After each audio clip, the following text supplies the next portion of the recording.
ടെസ്റ്റുകൾ നടത്തി. അങ്ങനെ AMH എന്നൊരു ടെസ്റ്റ് നടത്തിയിരുന്നു, ആന്റി മുള്ളേറിയൻ ഹോർമോൺ എന്ന. ആ ഹോർമോൺ എനിക്ക് വളരെ കുറവായിരുന്നു. അതുപോലെ തന്നെ ഹസ്ബൻഡിന് കൗണ്ടിന്റെ പ്രോബ്ലം ഉണ്ടായിരുന്നു.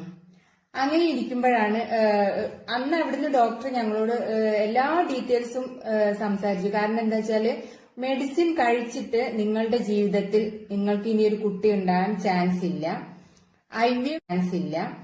IVF ചെയ്യുകയാണെങ്കിൽ തന്നെ 25% ഞങ്ങൾ ചാൻസ് പറയുന്നുള്ളൂ. 2-3 ലക്ഷത്തോളം വരും ഒരു IVF ചെയ്യണമെങ്കിൽ. ഈ IVF ചെയ്തിട്ട് 25% ചാൻസ് അതിന്റെ താഴെ തരുന്നുള്ളൂ. അപ്പൊ അതിന് നിങ്ങൾ ഇപ്പൊ ചെയ്യേണ്ട ആവശ്യമുണ്ടോ എന്ന് ഡോക്ടർ ഞങ്ങളടുത്ത് ചോദിച്ചിട്ടുണ്ട്.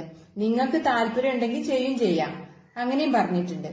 അങ്ങനെ അവസാനം ഞങ്ങൾ എല്ലാ ട്രീറ്റ്മെന്റുകളും ഒഴിവാക്കി വളരെ നിരാശയോടെ വീട്ടിലിരിക്കുന്ന സമയത്താണ് ഇൻഡസ് വിവയിലെ ഐപൾസ് ഞങ്ങൾക്ക് പരിചയപ്പെടുത്തുന്നതും. ഞാൻ ഒരു മെഡിക്കൽ ഫീൽഡിലുള്ള ഒരാളാണ്. 10 വർഷം നഴ്സായിട്ട് ഞാൻ ഹോസ്പിറ്റലുകളിൽ വർക്ക് ചെയ്തിട്ടുണ്ട്. ആ സമയത്താണ് ഈ ഐപൾസിനെ കുറിച്ച് എന്നെ പരിചയപ്പെടുത്തുന്നതും. അത്ര താല്പര്യമൊന്നും ഉണ്ടായിരുന്നില്ല ഐപൾസിനെ കുറിച്ചിട്ട്. കാരണം എന്താ വെച്ചാൽ ഈ മെഡിക്കൽ ഫീൽഡിലുള്ള ഒരാളോട് വന്നിട്ട് കുറ്റപ്പെടുത്തി സംസാരിക്കില്ല. ഞങ്ങൾക്ക് റിസൾട്ട് കിട്ടിയില്ല, അത് ഞങ്ങളുടെ ഭാഗ്യദോഷമായിരിക്കും, എന്താന്ന് പറയാൻ പറ്റില്ല. പക്ഷേ ഈ ഐപൾസ് 4 ബോട്ടിൽ ഞങ്ങൾ ഉപയോഗിച്ച് റിസൾട്ട് കിട്ടി. ഇന്ന് എനിക്ക് 1 വയസ്സുള്ള ബേബി ഉണ്ട്, പെൺകുട്ടിയാണ്. ഞങ്ങൾ വളരെയധികം ഹാപ്പിയാണ്.